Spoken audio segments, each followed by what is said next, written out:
Hello बच्चों, let's read the question. The question says catalyst increases the rate of reaction by option A में दे रखा है decreasing threshold energy, B में दे रखा है डिक्रीजिंग एक्टिवेशन एनर्जी, सी में दे रखा है increasing activation energy and D में दे रखा है डिक्रीजिंग इक्विलिब्रियम कांस्टेंट। तो आइए बच्चों देखिए इसका करेक्ट आंसर क्या होगा। एंड फर्स्ट ऑफ ऑल हम लोग बात करते हैं की कॉन्सेप्ट। तो बेसिकली क्वेश्चन आया बच्चों कैटेलिस्ट से।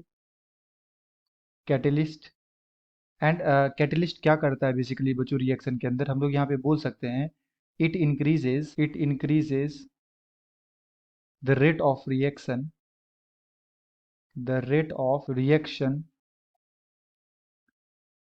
By decreasing activation energy. Okay, so catalyst का जो इंपॉर्टेंट रोल होता है रिएक्शन के अंदर, ये क्या करता है रिएक्शन के रेट को इंक्रीज करता है by decreasing the activation energy. So मेरे पास एक मान लो कोई रिएक्शन है जो रिएक्टेंट से प्रोडक्ट में जा रहा है एंड अगर हम यहाँ पे सी कैटलिस्ट यूज कर लें तो ये कैटलिस्ट क्या करता है बच्चों, ये रिएक्शन के रेट को बढ़ा देता है by decreasing the activation energy. और ऐसा कैसे होता है हम लोग समझ सकते हैं इसे एक ग्राफ से। सो मान लो मेरे पास ये एक ग्राफ है एंड ये ग्राफ में ये हमारा एक्स एक्सिस और ये वाई एक्सिस है। तो एक्स एक्सिस पे हम लोग ले रहे हैं प्रोग्रेस ऑफ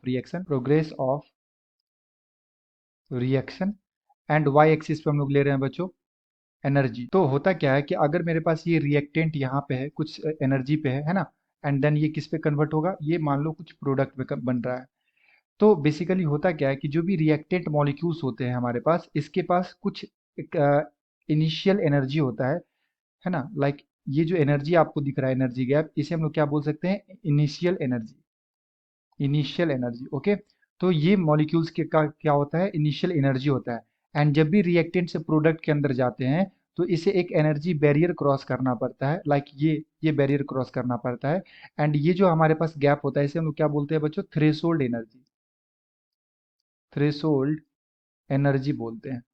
ओके, तो जब रिएक्टेंट का कुछ अपना एनर्जी होता है तो जब इसको थ्रेशोल्ड एनर्जी तक पहुंचने के लिए इसे कुछ एक्स्ट्रा एनर्जी की जरूरत होती है जिसे हम लोग क्या बोलते हैं ये एक्टिवेशन एनर्जी।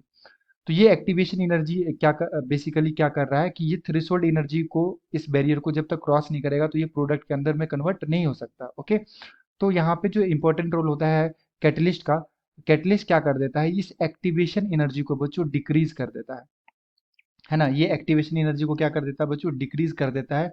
दैट्स वाई जो रेट होते हैं रिएक्शन के वो क्या हो जाते हैं, इंक्रीज कर जाते हैं। So we can say that rate of reaction increases by decreasing the activation energy. Okay, तो रिएक्टेंट का एक्टिवेशन एनर्जी क्या कर देता है बच्चों, डिक्रीज कर देता है ताकि जो रेट हो वो फास्ट हो जाए। तो अगर मैं ऑप्शंस की बात करूं बच्चों तो ऑप्शन नंबर बी में दे रखा है decreasing the activation energy, so the appropriate answer is option number B. Okay बच्चों, ऑप्शन ए में दे रखा है डिक्रीजिंग द थ्रेशोल्ड एनर्जी। तो थ्रेशोल्ड एनर्जी को डिक्रीज नहीं करता है। बेसिकली थ्रेशोल्ड एनर्जी क्या होता है, activation energy plus initial energy of the reactant. Okay, तो इस दोनों के सम को ही हम लोग क्या बोलते हैं, थ्रेशोल्ड एनर्जी बोलते हैं। तो ये फिक्स होता है, जब तक ये क्रॉस नहीं करेगा कोई भी रिएक्टेंट मॉलिक्यूल्स तो वो प्रोडक्ट में कन्वर्ट नहीं हो सकता। तो ये ऑप्शन ए हमारा रॉन्ग है। सी में दे रखा है इंक्रीजिंग एक्टिवेशन एनर्जी। तो अभी मैंने जस्ट आपको बताया कि कैटलिस्ट को डालने से डिक्रीज हो जाता है एक्टिवेशन एनर्जी, इसी वजह से रेट क्या हो जाता है, फास्ट हो जाता है। तो ये भी गलत हो गया हमारा। डिक्रीजिंग द इक्विलिब्रियम कांस्टेंट, तो बेसिकली इक्विलिब्रियम कांस्टेंट पे कोई फर्क नहीं पड़ता बच्चों कैटलिस्ट को डालने से। ओके, तो जो हमारा करेक्ट आंसर हो जाएगा बच्चों ये ऑप्शन नंबर बी हो जाएगा। I hope you will understood it well. Best of luck, thank you.